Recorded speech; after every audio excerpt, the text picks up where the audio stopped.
Hi hello ಎಲ್ಲರಿಗೂ ನಮಸ್ಕಾರ. Welcome to Bhavya's food craft. ನೀವು ಇನ್ನೂ ನನ್ನ ಚಾನಲ್ ಸಬ್ಸ್ಕ್ರೈಬ್ ಮಾಡ್ಕೊಂಡಿಲ್ಲ ಅಂದರೆ ಪ್ಲೀಸ್ ಸಬ್ಸ್ಕ್ರೈಬ್ ಮಾಡ್ಕೊಂಡು ನೋಡಿ. ಇವತ್ತಿನ ರೆಸಿಪಿ ದಿಢೀರಂತ 10 ನಿಮಿಷದಲ್ಲಿ ಮಾಡ್ಕೋಬೋದಾದ ಹೆಸರುಬೇಳೆ ಸಾಂಬಾರು.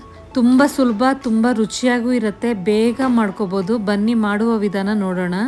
ಫಸ್ಟ್ಗೆ 1 ಕಪ್ ಹೆಸರುಬೇಳೆ ಹಾಕ್ಕೊತಾ ಇದ್ದೀನಿ. ಇದನ್ನು ತೊಳ್ಕೊಂಬರೋಣ. 1 ಕಪ್ ಹೆಸರುಬೇಳೆನ ಹಾಕಿ ತೊಳ್ಕೊಂಬಂದಿದ್ದೀನಿ. ಇದಕ್ಕೆ ಇವಾಗ ಸ್ವಲ್ಪ ಜೀರಿಗೆ ಹಾಕ್ಕೊತಾ ಇದ್ದೀನಿ. 1 ಈರುಳ್ಳಿ, ಕೊತ್ತಂಬರಿ ಸೊಪ್ಪು, ಬೆಳ್ಳುಳ್ಳಿ ಇದನ್ನೆಲ್ಲ ಹಾಕ್ಕೋಬೇಕು. ಇದಕ್ಕೆ 1 ಕಪ್ ಹೆಸರುಬೇಳೆ ತೊಳೆದಾಕಿದ್ದೀನಿ. ಈರುಳ್ಳಿ, ಬೆಳ್ಳುಳ್ಳಿ, ಕೊತ್ತಂಬರಿ ಸೊಪ್ಪು ಹಾಕಿದ್ದೀನಿ. ಇವಾಗ ಇದಕ್ಕೆ 2 ಟೊಮೊಟೊ ಸಣ್ಣವು 2 ಟೊಮೊಟೊ ಕಟ್ ಮಾಡಿ ಹಾಕ್ಕೊತಾ ಇದ್ದೀನಿ. ಸ್ವಲ್ಪ ಅರಿಶಿನ, ನೀರು,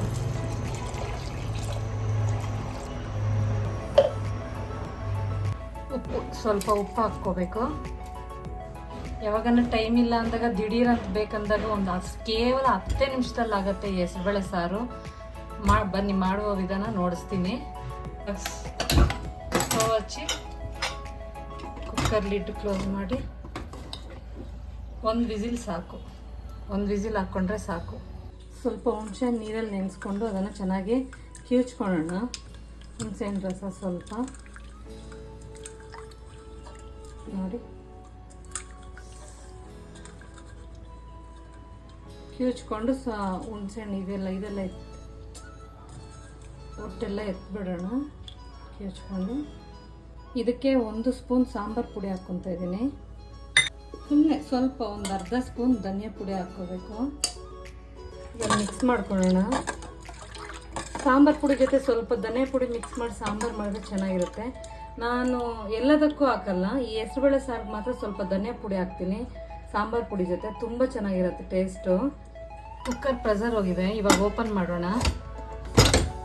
ನೋಡಿ, ಹೆಸರುಬೇಳೆ ಜಾಸ್ತಿ ಬೇಯಿಸೋ ಅವಶ್ಯಕತೆ ಇಲ್ಲ, ಅದು ಬೇಗ ಬೇಯುತ್ತೆ. 1 ವಿಸಿಲ್ ಸಾಕು, ಬೇಗ ಬೆಂದೋಗುತ್ತೆ. ಇವಾಗ ಇದಕ್ಕೆ ಸ್ಟವ್ ಹಚ್ಕೊಳ್ಳೋಣ. ಸ್ಟವ್ ಹಚ್ಕೊಂಡು ಇದು ಕಲಸಿಟ್ಟಿದ್ವಲ್ಲ ಸಾಂಬಾರು ಪುಡಿದು, ಅದನ್ನು ಇದಕ್ಕೆ ಹಾಕ್ಕೊಂಡ್ಬಿಡೋಣ. ಇನ್ನೊಂದು ಚೂರು ನೀರು ಹಾಕ್ತಾಯಿದ್ದೀನಿ. ಹಾಕೆಲ್ಲ ಮಿಕ್ಸ್ ಮಾಡೋಣ. ನೋಡಿ, ಚೆನ್ನಾಗಿ ಒಂದು 5-6 ನಿಮಿಷ ಇದನ್ನು ಕುದಿಸ್ಕೊಂಡ್ರೆ ಹೆಸರುಬೇಳೆ ಸಾರು ರೆಡಿ. ಹೆಸರುಬೇಳೆ ಸಾಂಬಾರು ಅಂತಾರೆ, ಹೆಸರುಬೇಳೆ ಸಾರು ಅಂತಾರೆ. ಬೇಗ ಟೈಮ್ ಇಲ್ಲ ಅಂದಾಗ ಅನ್ನಕ್ಕೊಂದು ಕಡೆ ಇಟ್ಕೊಂಡು ಅನ್ನ ಆಗೋಷ್ಟರಲ್ಲಿ ಸಾಂಬಾರು ಕೂಡ ರೆಡಿ ಆಗುತ್ತೆ. ಅಷ್ಟೇ ರುಚಿಯಾಗೂ ಇರುತ್ತೆ. ಸಾಂಬಾರು ಚೆನ್ನಾಗಿ ಬೆಂದಿದೆ. ಇವಾಗ ಒಗ್ಗರಣೆ ಮಾಡ್ಕೊಳ್ಳೋಣ ಈ ಸಾರಿಗೆ. ನೋಡಿ, ಚೆನ್ನಾಗಿ ಬೆಂದಿದೆ. ಒಂದು 5 ನಿಮಿಷ ಬೇಯಿಸ್ಕೊಂಡ್ರೆ ಸಾಕು. ಸಾಂಬಾರು ಪುಡಿ ಹಸಿ ವಾಸನೆ ಹೋಗೋವರೆಗೂ ಬೇಯಿಸ್ಕೊಂಡ್ರೆ ಸಾಕು.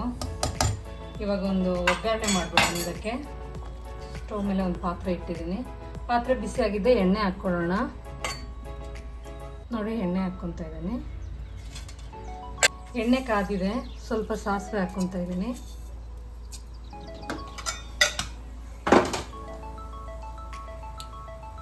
ಸಾಸಿವೆ ಚೆನ್ನಾಗಿ ಸಿಟ್ಟಿದೆ. ಸ್ವಲ್ಪ ಹಿಂಗೆ ಹಾಕ್ಕೊಳ್ಳೋಣ. ಹಿಂಗೆ ಹಾಕ್ಕೊಂಡು ಸ್ವಲ್ಪ 2 ಒಣಮೆಣಸಿನ್ಕಾಯಿ ಕರ್ಬೇವು ಹಾಕ್ಕೊಂಡು ಸಾಂಬಾರನ್ನ ಹಾಕ್ಕೊಂಡ್ಬಿಡೋಣ.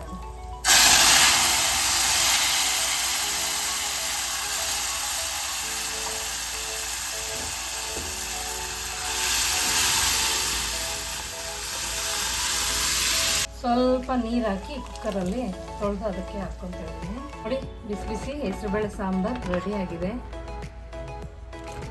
ಖಂಡಿತ ಒಂದ್ಸಾರಿ ಮನೇಲಿ ಟ್ರೈ ಮಾಡಿ, ತುಂಬ ಚೆನ್ನಾಗಿರುತ್ತೆ ಈ ಸಾಂಬಾರಂತೂ.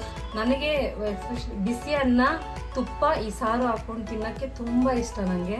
ಹೆಸರುಬೇಳೆ ಸಾಂಬಾರು, ಸಾರು ಏನು ಬೇಕಿದ್ರೂ ಅನ್ಬೋದು. ಇದನ್ನು ಸ್ವಲ್ಪ ಕುದಿಲಿ, ಸ್ವಲ್ಪ ಕೊತ್ತಂಬರಿ ಸೊಪ್ಪು ಹಾಕೋಣ. ನೋಡಿ, ದಿಢೀರಂತ ಮಾಡ್ಕೊಳ್ಳೋ ಹೆಸರುಬೇಳೆ ಸಾಂಬಾರು ರೆಡಿಯಾಗಿದೆ. ಖಂಡಿತ ಒಂದ್ಸಾರಿ ಮನೇಲಿ ಟ್ರೈ ಮಾಡಿ, ತುಂಬ ಚೆನ್ನಾಗಿರುತ್ತೆ. ತುಂಬ ಸಿಂಪಲ್ಲಾಗಿ ಮಾಡ್ಕೋಬೋದು. ನೀವಿನ್ನೂ ನನ್ನ ಚಾನಲ್ ಸಬ್ಸ್ಕ್ರೈಬ್ ಮಾಡ್ಕೊಂಡಿಲ್ಲ ಅಂದರೆ ಪ್ಲೀಸ್ ಸಬ್ಸ್ಕ್ರೈಬ್ ಮಾಡ್ಕೊಂಡು ನೋಡಿ. ಪಕ್ಕದಲ್ಲಿರೋ ಬೆಲ್ಲೈಕನ್ ಕ್ಲಿಕ್ ಮಾಡೋದ್ರಲ್ಲಿ ಆಲ್ ಅನ್ನೋ ಆಪ್ಷನ್ ಕ್ಲಿಕ್ ಮಾಡಿದ್ರೆ ನಾನು ಹಾಕೋ ವಿಡಿಯೋ ನೋಟಿಫಿಕೇಷನ್ ನಿಮ್ಮ ಮೊದಲೇ ಸಿಗುತ್ತೆ. ಈ ವಿಡಿಯೋ ನೋಡಿದ್ದಕ್ಕಾಗಿ ಧನ್ಯವಾದಗಳು.